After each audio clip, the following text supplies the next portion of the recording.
Let us open our Bible on Psalms 48, verse 14. Praise the Lord. For this God is our God forever and ever. He will be our guide even unto death. Yes. Kung meron mang pinaka-importante na relationship, kung meron mang pinaka-importante na relasyon, ang relasyon natin sa Diyos. Anong gagawin natin sa relasyon natin sa ating Panginoong Diyos? Huwag ito maputol. Ano ang relasyon natin sa Diyos? Siya yung ating Ama sa langit, tayo yung mga anak niya. Kailan mangyari na mapuputol ang relasyon between God and us? Kung ang kasalanan ang siyang magwagi sa buhay po natin. Pasalamat tayo sa ating Panginoong Diyos. He made the solution na mabalik tayo dyan sa Diyos by His redeeming power. Na mabalik tayo, ma-reconciled tayo dyan sa Diyos. So ingatan natin, being reconciled to God, being forgiven, being hindi na tagapagawa ng kasalanan sa harapan ng ating Panginoong Diyos. Ingatan natin ito ng husto. Kasi ang ating relasyon sa ating Diyos, it is not just here on earth, but it is forever. Sinabi dito, for this God is our God forever and ever. After matapos ang buhay natin sa sanglibutang ito, if we are good and faithful, na pangalagaan natin yung ating magandang relasyon sa Diyos, then we shall be forever with Him. Samantalang dito sa sanglibutang ito, ilang taon lang tayo kasama sa Diyos dito sa lupa. Pero pag ating iningatan ang ating magandang relasyon sa Kanya, we shall be forever with Him. Doon na sa Kanyang kaharian. Doon na sa ating angelic body. Doon na sa ating eternal destiny. So, importante masyado. Kung mayroon mang relasyon. Kaya nga sabi nga ni Jesus Christ na, except you hate your father, mother, brother, sister, even your own self, except you hate for my sake, sabi Jesus Christ, you are not worthy of me. So, kung meron mang pinaka-importanting relasyon na binibigyan ng Diyos sa atin na pinaka-mahalaga, hindi relasyon sa ama, sa ina, sa kapatid, sa sarili natin. Ang pinaka-importanting relasyon, ang ating relasyon sa Diyos. Bakit? Tingnan mo ako. Ilang taon lang akong sumasama sa papa ko. Nag-pass away yung papa ko. Maybe I was 58 na ako ngayon. 4 years na ata. Nag-pass away yung tatay ko. 54 ako at that time. Si nanay naman, parang magto 2 years na rin. I was 56 when she passed away. So yung relasyon namin, maikli lang. Mga kapatid namin, nandito kami sa isa't isa. Mabuhay pa kaming 7. Pero may limit yan, ang aming pagsasama. Pero sa Diyos, He is forever and ever. Siya yung pinaka-importanting relasyon natin. Kasi forever walang hanggan. Hindi na yan mahihiwalay sa atin at saka sa Kanya. At siya yung ating gabay hanggang sa ating kamatayan. Kasi itong kamatayan kasi, tingnan mo, sunod-sunod ang mga kinuha na ng Panginoong Diyos. Bago lang si Ayan. Nung nagsiservice ako dito sa burial, nag-text na sila, Pastor, wala na si Mama. Nagpahulay na. O di, sunod-sunod, kagabi, punta kami doon para magbigay ng Word of God. Nakaburol na si Sister Bonya. So, ganoon lang. Ang buhay natin, napaka-temporary lang. We are not permanent here on earth. So, yung relasyon natin sa Diyos dito sa mundo, yun ang ingatan natin na huwag tayong mahiwalay sa Kanya. Kasi ang relationship natin after tayo magising sa resurrection, pag hindi tayo nawala sa Panginoon, pag hindi nasira yung relasyon natin sa Kanya, buo pa rin, patuloy pa rin. So, pagkising natin, siya yung sasalubungin natin. Siya yung mag-resurrect sa atin. Kung buhay man tayo, siya yung mag-change sa ating body para tayo pupunta doon sa Kanya, sa air or sa clouds, and we shall be ever with the Lord. Sige, pagputihin mo yung relasyon mo sa kapwa mo, sa tatay mo, sa mama mo. Dali lang yan. Tapos hindi mo binigyan ng importansya yung relasyon mo sa Diyos. Hinayaan mo lang masira. Hinayaan mo lang mahiwalay ka dyan sa Kanya. Pagdating ng panahon, sino maging kasama mo? Hindi ang Diyos. Ang diablo. Forever. Imagine, ang kasama mo ang diablo forever. Ang hirap kaya niyan. Ang saklap kaya niyan. Kaya nga dinescribe dito sa Bible na kahit sasaya ka pa sa lahat ng mga taon in many years dito sa mundong ito without God, without the good relationship with your Creator, all that are cometh is vanity. Mahulog din sa walang kabuluhan. Bakit? Because the days of darkness shall be many. Mas higit marami. Eternal kasi yun eh. Hindi lang kayo marami na mabibilang mo. Hindi mabibilang ang kadiliman. Kaya napaka-importante itong moment natin. Minsan ang mga tao pag pumunta ng Amerika, magpunta ng Canada, Australia, Sir, how many days you intend to stay in that country? 1 month lang kami. Uy, sayang naman sir, di ba 6 months ang binigay sa inyo na stay pag makapasok kayo as you have your visa? Sayang naman, di ba? Kasi di mo pa ma-enjoy yung mga lugar na pupuntahan mo, hindi mo pa makita yung mga bagay doon na wala dito, wala doon sa iba, nandoon lang sa kanila. So ano pa kaya kung nandoon tayo sa kaharian ng Diyos? Every moment sa buhay natin is amazing.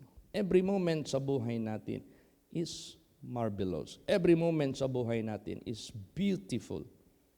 And remember that. Hindi ka na madi-displace. Hindi ka na sasabihin ng Diyos, okay, tapos na yung 1 month.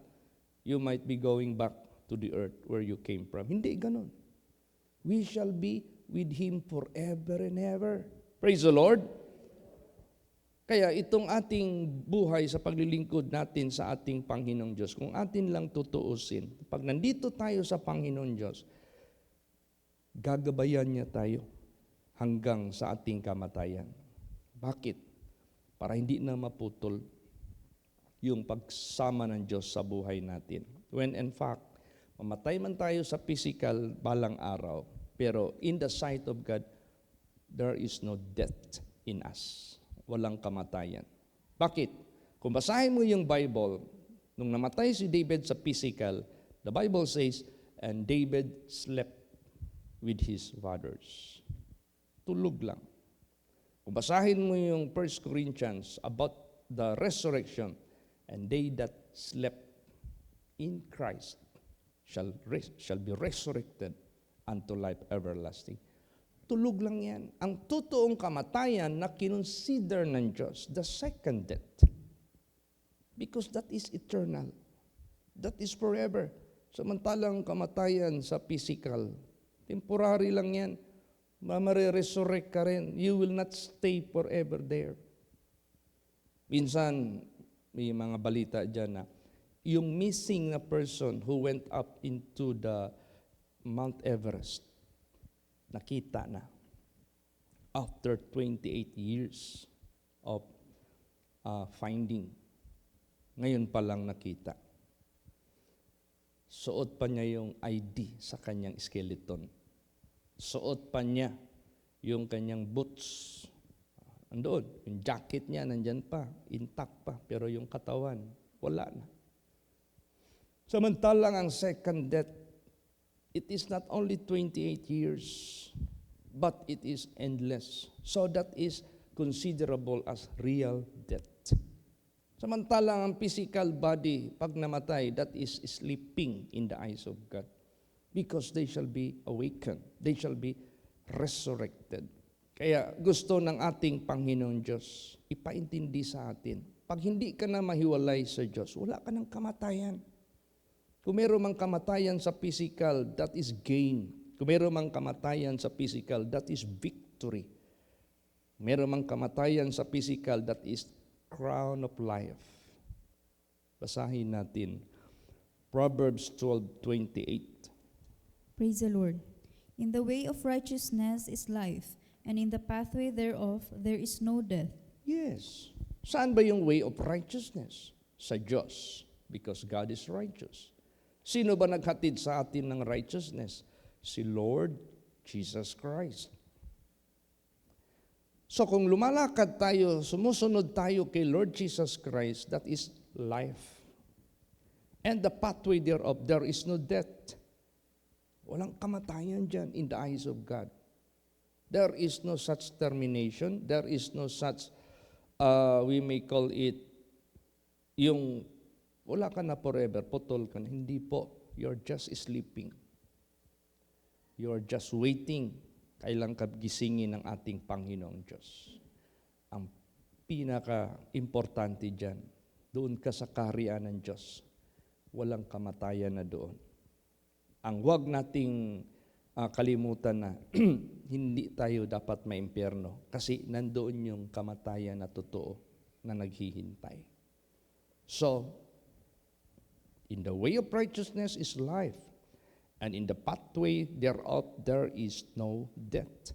Kaya anong sinabi ko sa mga pamilya, congratulations to your mother, Banji, and condolence to you and your family. Bakit congratulations? Paul said, for me, to live is Christ, and to die is gain. Gain, profit. Bakit congratulations? Be thou faithful unto death, and you will receive the crown of life. That is worth to be congratulated. Paul said, I have fought a good fight of faith.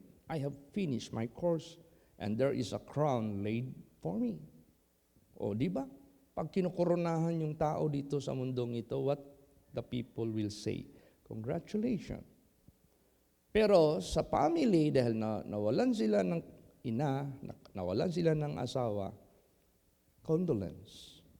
Meaning to say, nakikiramay ka sa kanilang kalungkutan. Ganun lang. Kaya sa buhay natin, napaka-importante yung guidance ng ating Panginoong Diyos habang nabubuhay tayo. Nag-preach ako kagabi doon, niliwanag talaga doon na walang purgatorio. Kasi ang paniwala ng iba, pag namatay ang tao at hindi ka worthy makapasok sa kaharian ng Diyos, doon ka raw ilalagay sa purgatory. Doon ka raw maglinis, doon ka magsisi, at may pagkakataon ka pang maligtas. No, that is great lie. That is deception. The Bible says it is appointed unto man once to die. After that, what chapter? Judgment na. In the grave, there is no work. In the grave, there is no wisdom. In the grave, there is no more activity. So, pag namatay ang tao, wala nang work. Repenting is just like another kind of work. Hindi ka na wala ng work, so wala ng repentance. Kailan saan pala ang purgatory? Dito sa mundo, habang nabubuhay tayo. Dito tayo maglinis. Godly sorrow worketh repentance. Praise the Lord. Dito tayo maglinis. Dito tayo yung sinabi ng Diyos dyan na wala akong kaligayahan sa makasalanan na namamatay. Wala nang repentance Wala nang salvation Wala nang solusyon Pag namatay ka na makasalanan. Subalit, habang nabubuhay pa ang makasalanan, gusto ko maglinis na kayo. So habang buhay pa tayo, ito yung purgatory. Saan ba tayo naroon habang nabubuhay tayo? Di ba dito sa lupa? So the earth, while you are still breathing, this is the place of, we may call it purgatory. Dito tayo maglinis. Kasi magawa mo pang magsisi, magawa mo pang hintuan ang kasalanan, magawa mo pang makasunod sa ating Panginoong Hesukristo. See? So may solusyon pa. Kaya napaka-importante yung counsel ng ating Panginoong Diyos. Basahin natin.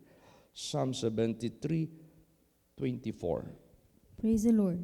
Thou shalt guide me with thy counsel, and afterward receive me to glory. Yes. Ha? Gagabayan nyo kami sa inyong mga payo. Pagkatapos niyan, matapos naming sinunod, tatanggapin mo ako sa inyong kaluwalhatian. Saan pala yung kaluwalhatian ng Diyos?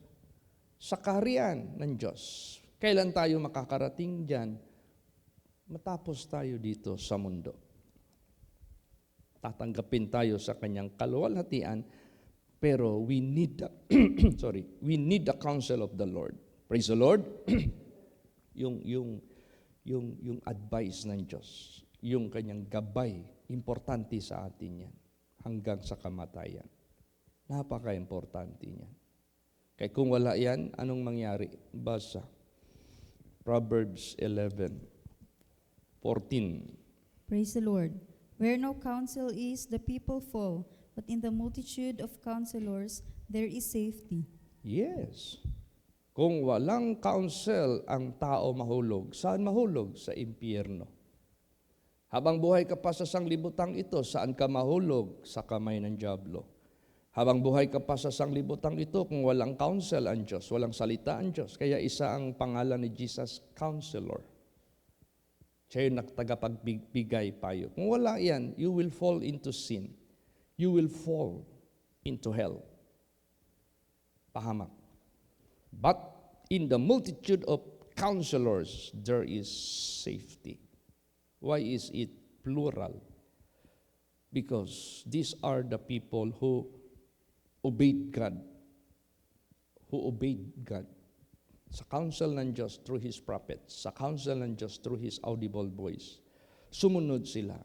Ito yung mga counselors natin na pwede nating pagkukunan na magandang aral. Because they are the saves. Sila yung mga ligtas. Praise the Lord. Dahil dyan, safety tayo. Hindi tayo ma-deceive. Meron tayong gabay, meron tayong sinusunod, meron tayong idea, meron tayong lesson na pinagkukunan ng magandang aral.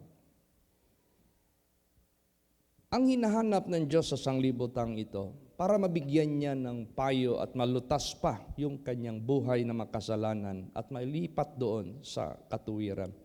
Yung mga meek, yung mga mapagpakumbabang puso. Kasi pag yung mga nagmamataas na mga tao, pag sinaway mo yan, magagalit yan sa iyo. Rebuke a wicked and they will hate you. Rebuke the wicked, they will hate you. Rebuke the wise man or the humble or the meek, they will love you. Kaya ang hinahanap ng Diyos dito sa mundong ito, ay hindi lahat ng lugar na pupuntahan ko na-discern ko yung meekness sila. Ang iba namamataas. Ang iba nagagalit pa. Ang iba, alam mo yung tatay ko noon, nagbigay ako ng word of God, natamaan man siya. Tumayo yung tatay ko, gusto niya akong suntukin. Sa galit niya sa akin. Tingnan mo mga disciples, binabato. Tingnan mo si Jesus Christ, plotted to be killed. And He was killed out of their wrath and anger. Kasi galit sila, nagsalita si Jesus, tatamaan ka talaga. Hindi man nakapanakit yung tatay ko. Pero later on, anong sabi niya? Ako pala ang mali. Si Chito pala ang tama. Bakit? Saan ako nagbabase ng decision ko? Di ba kay Jesus, siya yung tama. Praise the Lord. Siya yung true. Hindi false. Tama si Lord Jesus. Sumunod lang tayo kay Jesus. So, ang lahat na sumunod sa Diyos are perfect man because they are following the perfect God. Mark the perfect God. Mark those who obeyed God. And the end of these are peace or is peace. Ikaw rin, sumunod ka rin sa kanila, isasama ka ng Diyos. Peace yung aangkin mo, maaani mo. Kaya, importante talaga yung marunong tayong magpakumbaba. Doon sa impyerno, magpakumbaba ka doon, wala nang makinig sa'yo. Doon sa impyerno, magsisi ka doon, wala nang magbigay sa'yo ng solusyon ng iyong kalagayan. Doon, wala na. Ngayon nga basahin natin. Pakibasa, sino ang i-guide ng Diyos? Psalms 25 verse 9. Praise the Lord. The meek will He guide in judgment, and the meek will He teach His way. Yes, meek. Alam mo yan si Sister Bonya? Ano yan na pagkatao? Luoran. Ano sa'yo luoran? Yung bang madamdamin ba? Nagkwento sa akin yung mga kapatid niya, si Asyon. Ay, kana si ati pastor, perting kaluoran jud na. Kung nami igsuon nga makaaway niya, apilo na mitanan. Di na na mo bisita sa amo, di na na mo tingog, luoran kayo na. Pero, sa wala pa siya namatay, kanunay mi ginatawag dito sa SPMC. Tawgon mi kada isa, muingon siya, pasaylo ako ninyo. Tapos ihag mi, pagaksa ko ninyo, pasaylo ako ninyo. Sila sige nalagsulti, wa namang ta nag-away, sa una pa man to, basta pasaylo ako ninyo. See, kung wala yung meekness, ang tao na yan, maghingi kaya yan ng kapatawaran? Maghag kaya yan sa mga nakaaway niya? O kaya, mapalad yung meek. Praise the Lord. Halos everyday daw, tawagin mo yung lahat kapatid ko. Yun lang ang gusto niyang sabihin, patawarin niyo ako. Embrace. Alam mo, a day before siya kinuha ng Panginoong Diyos, nakausap ko pa siya sa cellphone. Hindi ko na makapunta doon kasi pag last night kay Ayan, siyempre, nakauwi ako dito, alas 12 na, kasi may Friday service yun eh. O alangan man di ako mag-service. Pagtapos nag-service, naghintay pa ako ng ulan na maghina, 9:30 na. Siguro naka-start ako doon alas 10. Natapos alas 11. Fellowship konti. Uwi alas 12. Dapat magpunta ako sa SPMC para siya i-pray over. Over the phone na lang ginawa ko. Sabi ko, i-ano niyo yung cellphone sa mama niyo. I-voice, speaker.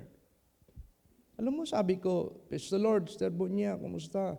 Mag-ampo ta ha. Ayaw na paglingi-lingi sa wala o sa tuo. Tuloy-tuloy na. Ayaw na pagkabalaka din sa kalibutan. Giyahan ka ni Jesus Christ hantod sa last nimong gininhawa. Tubag pa. Opo, Pastor. Ako ginang himuon. Daghang salamat kayo. Daghang salamat. Daghang salamat. Mahina lang pero maklaro mo pa. Tapos pag kinambukasan umaga, wala na. Praise the Lord. Wala na. Kaya yung mga meek na yan, tingnan mo yung lasinggo na na-preach ko doon sa kapatid ng tatay ata yon ni Bradigol. Uncle niya ba? Lasinggo man yun. Ngayon, nag-bedridden kasi mayroon ng cancer sa atay. Ang atay ang natamaan sa kanya eh. Nag-preach ako doon. Isa man ang topic ko doon na pasaylua, bigyan mo ng, patawarin mo ang kaaway mo para mapatawad ka ng Diyos. Pag hindi mo mapatawad ang kaaway mo, hindi ka mapatawad sa Diyos. Kung hindi ka mapatawad sa Diyos, dalhin mo hanggang kamatayan yung kasalanan mo. Pagdating ng panahon, hindi ka matanggap sa Diyos kasi marumi ka. May kasalanan ka eh. Ang kabayaran niyan, ang result niyan is second death. Alam mo yung tao, nagkaroon siya ng automatic na spirit of meekness. Pagtapos ko mag-preach doon, umuwi na ako. Pinuntahan ako ni Bradigol dito. O saan ba ako no? Matina pa siguro yon. Bradjit, ni-request man ang akong angkol nga dalhon daw siya sa Banga, South Cotabato. Unsa man siya dito nga bedridden naman siya. Mangayo siya pasaylo. Sa iya mga kaaway katong mga silingan digtog, mga parinti namo. Kay nakadungog siya sa imong wali nga di siya mapasaylo, di niya mapasaylo isig kasig ingon. So mangayo siya pasaylo, mangayo pag pasaylo yung mga kaaway, magpinasaylo ay. Mao na naingon sa Bible, forgive one another. Maniwala kayo. Hinatid namin yan. Sinamahan ko talaga yan. Dumating kami doon 2:00 na madaling araw. Ginising lahat ang sinabi niya na pangalan, ito. Ginising lahat. Dinala doon sa bahay. Pinareconcile ko sila. Hingi kayo ng kapatawaran. Nandito si Manong nagsakripisyo para lang mag-sorry sa inyo. Hingi ng kapatawaran. Ay, iyakan talaga doon. Di nila akalain yun na nagkaroon siya ng meekness at that time. Alam mo, bansagan pala yung tao na yun na pag maglakad, laging lasing. Tapos laging merong suksok na tanduay dito sa bulsa. Lapad. Junior ba? Nabalitaan ko. Then nalaman siya sa ospital. Namatay siya, nalagutan ng hininga, nakaluhod at yakap ang Bible. Sino magkakala niya? Praise the Lord. Pero, nagpakita siya ng meekness. Grabe yung pagpakumbaba niya. Nilunok niya yung pride niya. Dalhin mo yung pride mo hanggang ikamatay mo, kawawa ka. Hindi ka. Sa sanglibutan yan, sasama ka talaga mawala. Pero gawin mo yung kalooban ng Diyos, maglinis ka, magpakumbaba ka. You will abide with the Lord forever. Kaya yung mga meek na yan, He will guide in judgment. Tamang desisyon ang magawa mo.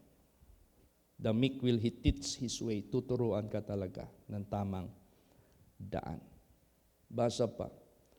Proverbs 8:20. Praise the Lord.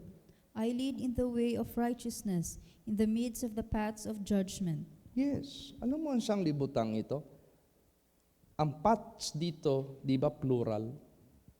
Kasi magkamali lang tayo magdesisyon, magpili. Ikapahamak natin yan. Pero sinabi dito, I lead in the way of righteousness in the midst of the path of judgment. Gagabayan tayo ng Diyos sa daan ng katuwiran, sa gitna ng kahatulan, sa daan ng kahatulan. Now, ano ang pipiliin natin? Of course, ang Diyos, hindi si Satanas. Of course, si Jesus, hindi si Lucifer. Anong pipiliin natin? Of course, ang meekness, hindi ang pride of life. Ano ang pipiliin natin? Doing the will of God, righteousness and holiness, hindi yung worldliness, lust of the flesh, lust of the eyes, and pride of life. So pag nasumpungan natin ang ating Panginoong Hesukristo, kapit ka na dyan sa Kanya. Huwag ka nang humiwalay. That is the most important relationship sa buong mundong ito, sa buhay ng tao. Huwag ka nang mahiwalay sa Diyos. Basahin natin yan. Bakit? Proverbs 8:35. Praise the Lord. For whoso findeth me, findeth life, and shall obtain favor of the Lord. Yan. Nasumpungan mo na ang Panginoon. Nabalik ka na sa Panginoon. Nandiyan ka na sa Panginoon. Meron kang favor natanggap mula sa Panginoong Diyos. Anong favor yon? Nasumpungan mo na yung life. Ang life sa Diyos, eternal life. Ang life natin sa tao, short life. Ang death sa Diyos, impyerno. Ang death sa tao, physical. Dalhin ka sa Memorial Park, dalhin ka sa public cemetery, dalhin ka sa private cemetery. Yan ang death sa atin. Pero ang death sa Diyos, second death in hell. Ganun. Pag magsabi ang Diyos, whosoever findeth me, findeth life. Everlasting life yan. Praise the Lord. Hindi yan ano pa. Ngayon, ito namang mga makasalanan, pag hindi maghinto ng kasalanan, hinahabol nila yung kamatayan nila. Ano ba mong ginahabol? You are running after death. Why are you running after the death? Bakit yun ang hahabulin mo yung kamatayan mo? Huminto ka na nga ng gumawa ng paglabag sa kabanalan at katuwiran ng Diyos. Ang habulin mo yung buhay na walang hanggan. Hindi kay tuloy-tuloy ka sa paggawa ng kasalanan, kasamaan. Ang hinahabol mo, kamatayan. Basahin natin yan. Proverbs 11:19. Praise the Lord. As righteousness tendeth to life, so he that pursueth evil pursueth it to his own death. Yan. Ang katuwiran, ito po ay patungo sa buhay. Buhay na walang hanggan ito, ha? At sino man ang humahabol sa kasalanan, humahabol sa kanyang ikamatay. Ay second death ito. Kalawang kamatayan ito. This is not temporary death. This is eternal death. Minsan nagbasa ako ng story ng Bilibid prison story. Ayun, Bilibid prison. Diyan yung mga deaths na ipipinalize. Yung kamatayan ba na ipapataw. Nung meron pang death penalty sa Philippines. Binasa ko yung anong maramdaman ng prisoner convicted and sentenced to death. Hindi life sentence, death talaga. Nakakulong yan sila sa isang cell. Naghihintay kailan sila tatawagin. Irarapol kasi yung pangalan nila. Pag mabunot yung pangalan, wala nakakaalam sa kanila. Magpili yan ng, palagay natin, 3 ang i-execute sa isang linggo. Pag magdating na yung naghawak ng listahan, yung mga tao doon, grabe nervyos nila. Kasi iniisip na nila sila na ang papatayin, baka matawag yung pangalan nila. Pag natawag yung pangalan mo, okay lang kuminsangay ka doon, no? Pero pagdating sa apelido mo ang na-mention. Ikaw na yan. Binasa ko talaga yung ang mga tao na matawag yung pangalan sa electric chair, mapapaihi na mapapauo, hindi maintindihan, uhaw na gustong kakain, pag nadyan pagkain, hindi na malunok. Ay, grabe sabihin ko po sa inyo. Now, which is terrible? Sana mas terrible. Electric chair, lagyan ng upawan man kana, baso ng towel para kusog ang tawag na. Kusog ba ang current? Dalawa man yung ganun. Yung isa live, yung isa hindi. Para hindi ka makonsensya na ikaw ang pumatay, dalawa, hindi mo alam kung saan yung live. Pag ganun, pak! Ngisay-ngisay yan. Pag-usok yan, ang itim, pak, wala na. Ganun lang. Saan ang mas terrible? Yung itapon ka doon sa naglalagablab na apoy. Ayaw mo man, pero wala ka nang magawa. You are bound to that. Huwag mong habulin yung kasalanan. Hinahabol mo yung kamatayan mo. Ang habulin mo ang righteousness na nandyan lang sa Diyos na dala ni Jesus dito sa mundo. Praise the Lord. Yun ang habulin natin. Ngayon, paano tayo mag-deal sa kanyang salita? Basa. Ezekiel 18 verse 9. Praise the Lord. Hath walked in my statutes, and hath kept my judgments, to deal truly, he is just, he shall surely live, saith the Lord God. Yan. Lumakad tayo sa kanyang mga tuntunin, ingatan natin ang kanyang mga kahatulan, at let us deal truly. Yung bang totoo yung pagsunod mo sa Diyos. Hindi kay kiningkoy, hindi kay half lang, kalahati lang, hindi. Deal truly. He is just, ikaw na yung just. He shall surely live, but itong live na ito, everlasting life ito. Saith the Lord God. Pag ang Panginoon nagsalita, you shall live, eternal life yan. Praise the Lord. Pag sinabi ang Diyos, you will die, eternal death yan. Kaya sa buhay natin, napaka-importante ang pagsunod sa Diyos, sa righteousness. Bakit? Kaya kung maghari ang kasalanan sa buhay natin, ayaw nating pagsisihan, ayaw nating hintuan, equivalent niyan, kamatayan. Basahin natin. Pakibasa Romans 5:21. Praise the Lord. That as sin hath reigned unto death, even so might grace reign through righteousness unto eternal life by Jesus Christ our Lord. Okay. So, kung ang kasalanan hindi mo yan iwanan, Balik-balikan mo yan. Ayaw mo yang i-abhor o ayaw mo i-hate. Anong sinabi dito? Papunta ka sa kamatayan. Hindi lagi ito physical death, second death ito.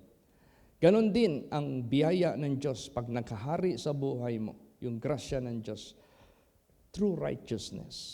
Huwag mong abusuhin ang grasya ng Diyos. True righteousness unto eternal life by Jesus Christ our Lord. Kasi siya lang yung nagdala dito ng righteousness ng Diyos. Amen? Praise the Lord. Hinatid niya dito sa buhay po natin. Bakit sa Old Testament wala pa si Jesus? Minaligtas man lagi. Mayroon na bang righteousness? Yes. Ang Diyos mismo nagbigay sa kanila ng righteousness. Sa panahon ni Noah, siya yung nagbigay ng righteousness. Kaya nga si Noah, preacher of righteousness, kasi ang galing sa Diyos yung instruction sa kanya. Praise the Lord. Oo. He is the same yesterday, today, and forever. Kaso itong pagbisita dito ni Jesus Christ, nagpakatawan tao, ito na yung last recourse.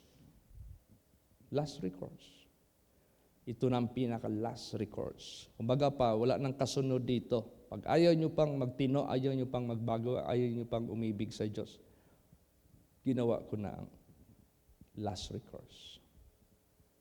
Kaya sabi dyan, he that believeth not in Him, in Jesus, shall be condemned. Wala nang recourse wala nang last recourse, yun na yun Kaya, salamat tayo sa ating Panginoong Diyos na napalaya tayo sa kasalanan. Last verses, Romans 6:22 hanggang 23. Praise the Lord. But now, being made free from sin and become servants to God, ye have your fruit unto holiness, and the end everlasting life. For the wages of sin is death, but the gift of God is eternal life through Jesus Christ our Lord. Yan. See? Laya na sa kasalanan, mga lingkod na ng Diyos, ang bunga sa kabanalan, wala ng kamunduhan, wala ng karumihan, at ang magiging end or result, everlasting life. Bakit? Dahil kung di tayo hihinto sa kasalanan, haharapin mo yung second death. Pero kung tatanggapin mo ang gift of God, sino ba ang gift of God? Jesus Christ. Eternal life through Jesus Christ our Lord. Kaya salamat tayo sa ating Panginoong Diyos. Binigyan tayo ng pagkakataon. Habulin at hanapin ang Diyos, habulin at lumakad sa katuwiran, kabanalan. Ito na ang buhay natin. Let's continue. Let's endure unto the end. Sikap ka talaga. So, salamat ako kay Jesus dahil yung pamilya ng mga namatayan, nabigyan sila ng pagkakataon. Karamihan sila kanila, hindi na nagsisimba Pamilya ni Ayan, hindi mo na makita dito. Nung Haya, di nakarinig sila ng Word of God. Nasa kanila yan. It's up to them. Whether they will grab the chance, the opportunity to be saved, nasa kanila yan. Ganoon din, ang pamilya ni Sister Bonya, wala nang simba-simba yan dito. Magpunta sa Bonya, isa lang yan magpunta dito. Ngayon, binigyan sila ng pagkakataon. Nasa kanila yan. Pag hindi mag-aksyon, madatnan ng kamatayan, makot ka, wala. Wala ng purgatory. Judgment na. Kaya, remember, our God is our God forever and ever. The most relationship is the relationship to our God. He will be our guide even unto death. Amen? Praise the Lord. Tapos nagkwento sa akin yung anak.